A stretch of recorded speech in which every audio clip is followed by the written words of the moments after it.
Welcome back. Today, we're focusing on a really exciting political development, especially as Nigeria looks toward 2027.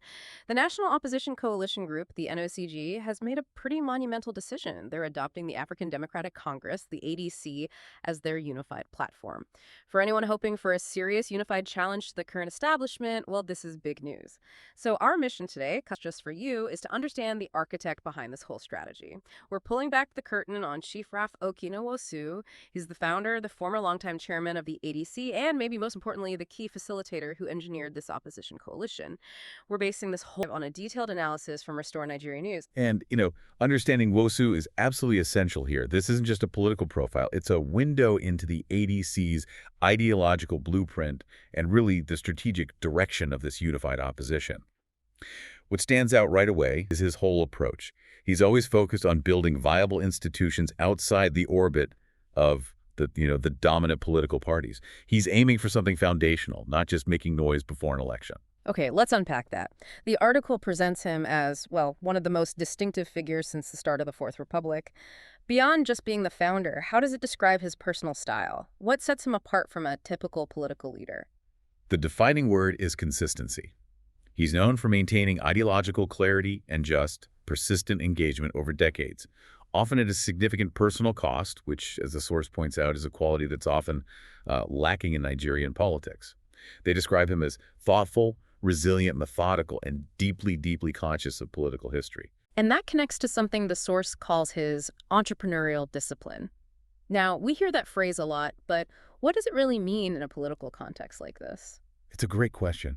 In politics, it means treating the party like a long-term investment, not like a speculative bet. It means he prioritizes systematic growth, sustainability, over chasing these immediate opportunistic wins.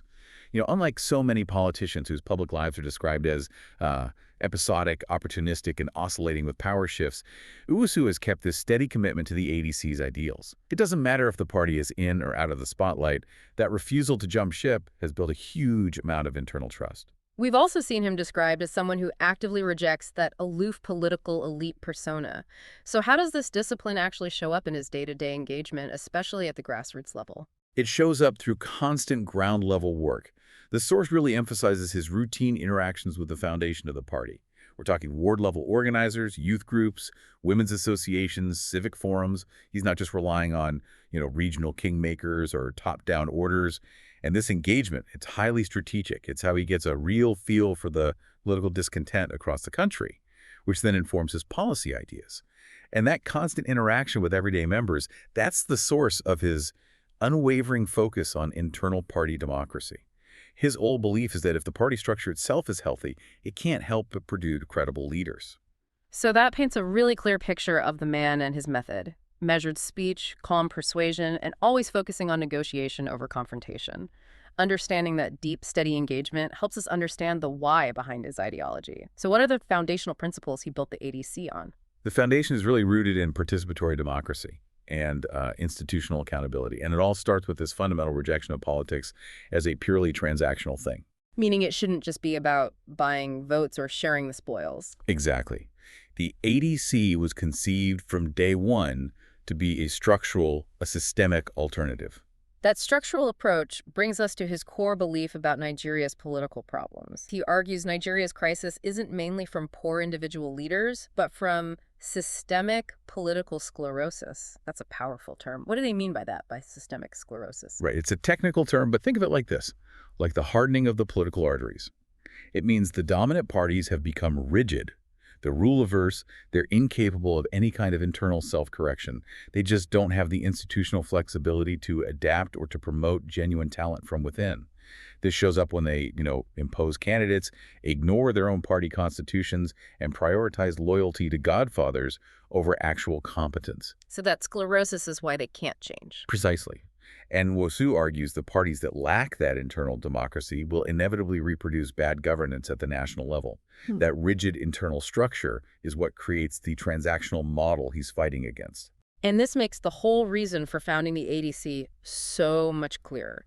It was a direct ideological counterpunch to what he saw as the moral and ideological exhaustion in the big parties, especially the ruling APC. He positioned the ADC to privilege ideas over godfatherism, organization over personality cults. Yes, and we saw a huge example of this principled stand. The ADC, under his leadership, allegedly rejected really substantial inducements. Offers of ministerial appointments, things like that. Exactly. Ministerial posts, other high-level positions, just to stick to their path of building this coalition for 2027. That's a powerful statement. How does the source talk about the impact of rejecting something like that? What does that signal to everyone else? It signals strategic intent and integrity. I mean, in a system that's so often defined by opportunism, turning down that kind of high-level patronage, it reinforces the ADC's image as an institutional platform, not just another vehicle for personal enrichment. For the coalition partners who are now looking to the ADC, it gives them this assurance that the platform is focused on the long game of reform, not short-term deal-making. It just burnishes his reputation as a reliable facilitator. Okay, this next part is what I find really compelling. Given the history of Nigerian politics, trying to assemble a coalition with figures like former Vice President Atiku Abubakar and Peter Obi, that is a monumental task. How did Nwosu, leading what's historically been seen as a smaller party, manage the complex political geometry to position the ADC as the centerpiece for this whole coalition, the NOCG? Well, his influence goes way beyond the ADC's historical election numbers. His effectiveness really comes from this dense, carefully built network of relationships. He has connections with stakeholders who are, disillusioned with the status quo but are still committed to systemic reform. And it's not just politicians. It includes technocrats, diaspora organizations, former public officials, and, very critically, youth leaders. So he was sort of the neutral ground. That was the strategic genius of it, as the source points out. He positioned the ADC not as a competitor to these big figures, but as the neutral institutional platform, a kind of safe harbor for people who might find it impossible to work together under a PDP or APC banner because of all the old rivalries and baggage. Nwosu's reputation for integrity really made him the only viable person who could assure all sides that the process would stay focused on rules and institutions, not personalities. So he used the ADC's very status as a less dominant party to his advantage, creating a consensus space. He was central in positioning the ADC as the core platform for the NOCG. Exactly. And this alignment, with such high-profile opposition leaders, it marks a huge strategic shift. It's a unified front designed specifically to challenge the entrenched power of incumbency. How? By rejecting the fragmentation that has, historically just guaranteed the incumbents an easy win, it connects right back to his long-term focus. Building a political architecture that can challenge the APC in Nigeria's political imagination, not just at the ballot box. It's about creating a credible story of unity and reform. That's it. Let's shift gears a little bit to his economic perspective. The source mentions his successful background in private enterprise. What does that bring to his political outlook? How has it influenced his approach to Nigeria's economic struggles? His success in the private sector is highlighted as the source of his financial independence. And that is a powerful political tool. Because it insulated him. It insulated him completely from patronage pressures. He didn't need the political system to survive financially, which let him insist on principles without the fear of being, starved out. His economic view is shaped by that private sector logic: efficiency, accountability, and crucially, long-term planning. So if he's bringing that private sector lens to politics, what are the specific policies or critiques that he champions? Well, he consistently advocates for policies centered on small and medium-scale enterprise development, industrial diversification, creating real enabling environments for investment. But his major political critique, it's aimed squarely at what he calls the rent-seeking economic model. Can you just clarify what rent-seeking means in this context? Of course. Rent-seeking, as he defines it, is basically the practice of getting wealth without actually creating value, usually by manipulating the political system. For him, this whole practice is fueled by the over-centralization of economic power.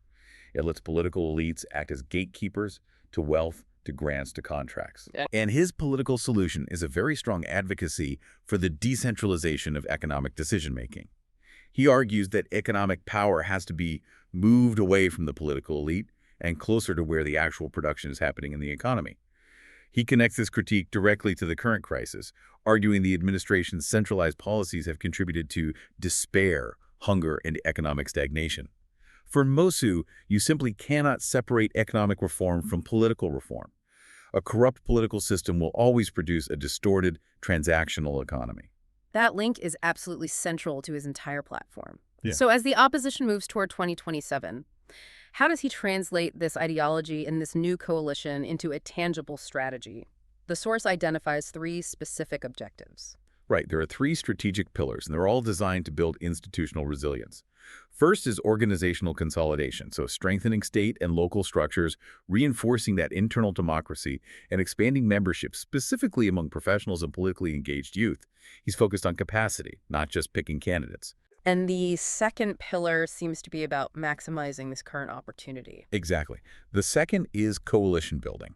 This is where the ADC has to be the central, indispensable pillar in the broader NOCG alliance. Mm. The goal is just to make sure this unity holds and prevents that historical fragmentation that always helps the incumbents. Right. He sees the coalition's survival as basically paramount to the country's democratic health. And the third one, policy differentiation. So the coalition can't just be defined by what it's against. Correct. The third pillar demands clear, distinct public positions on the big national issues.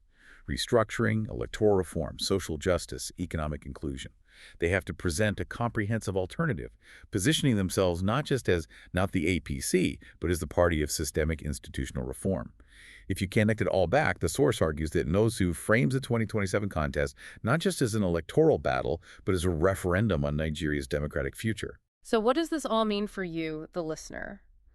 Chief Raph Nwosu really emerges from this material as the quintessential institutionalist. He's an ideologue, a political leader whose decades of focus have been on building democratic platforms and accountability, not on personal gain or just chasing the next office. His role was absolutely indispensable in making this NOCG adoption of the ADC even happen by offering that neutral, principled platform. And that really is the crucial prognosis here. Regardless of what the final election result is in 2027, Nwosu's central role in shaping this opposition momentum by just insisting on ideas, institutions, and integrity has already expanded the boundaries of what's politically possible in Nigeria. He has successfully driven a narrative of unity and democratic renewal, one that's built on systemic structures, not just fleeting personalities. And that's a message that resonates very deeply with Nigerians who are disillusioned with the ruling party's performance and the whole transactional nature of politics. A really powerful analysis of a changing political landscape. Now, here is a final provocative thought for you to mull over. If political success in Nigeria has historically relied so heavily on personality cults, on conspicuous consumption, and on vast patronage systems, how fundamentally will a coalition built primarily on institutional strength and ideological coherence, as championed by Nwosu, need to redefine its grassroots engagement to achieve a decisive breakthrough against the entrenched power of incumbency in the 2027 elections?